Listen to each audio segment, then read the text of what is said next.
3 нови клиники се пренаменуваат во ковид центри. Клиниката за торакална хирургија, клиниката за кардиологија и клиниката за пластична хирургија стануваат ковид центри со дополнителни 100 кревети за лекување на ковид пациенти.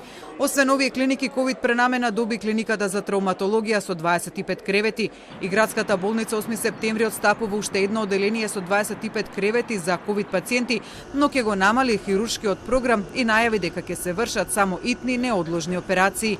И додека дополнително се мобилизираат клиниките за справување со ковид кризата и се намалуваат капацитетите на болниците за третирање на луѓето со други болести, се молчи за тоа кои би биле дополнителните рестрикции кои би го намалиле токму притисокот врз здравствениот систем.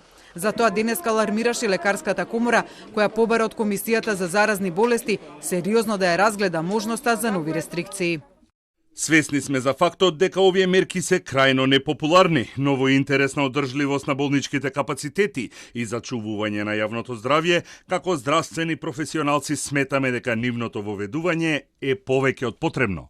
Оттаму дополнително сметаат и дека сведувањето на минимум на капацитетите за лекување на болните со не-ковид патологија дополнително го загрозува здравјето на популацијата. Од комората бараат и граѓаните да ја сватат сериозноста од ширењето на коронавирусот, при што наведуваат дека во неполни 3 недели од март заболеле нови 4450 лица, што е за 50% повеќе од колку бројот на заболени на 28 февруари, што пак го зголемува и бројот на лица кои завршуваат во болничките кревети.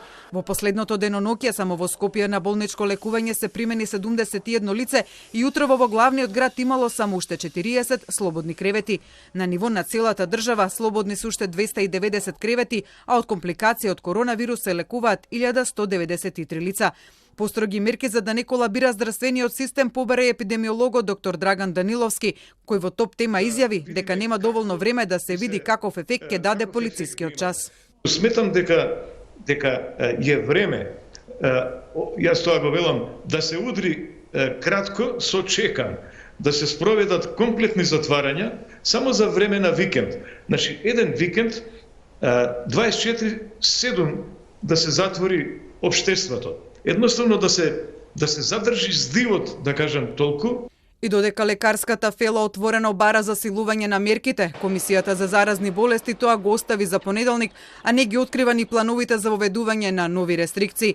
За сега, кои мерки би се вовеле, знае по се изгледа само председателот на Комисијата, доктор Жарко Караджовски, кој денеска за Телме не сакаше да открие кои мерки се планираат, упатувајќи на одговорот кој го даде на истото прашање вчера. Ви реков, бројките кажуваат се за актуелната состојба. Ја во глава имам сценарио А, Б, С, Д.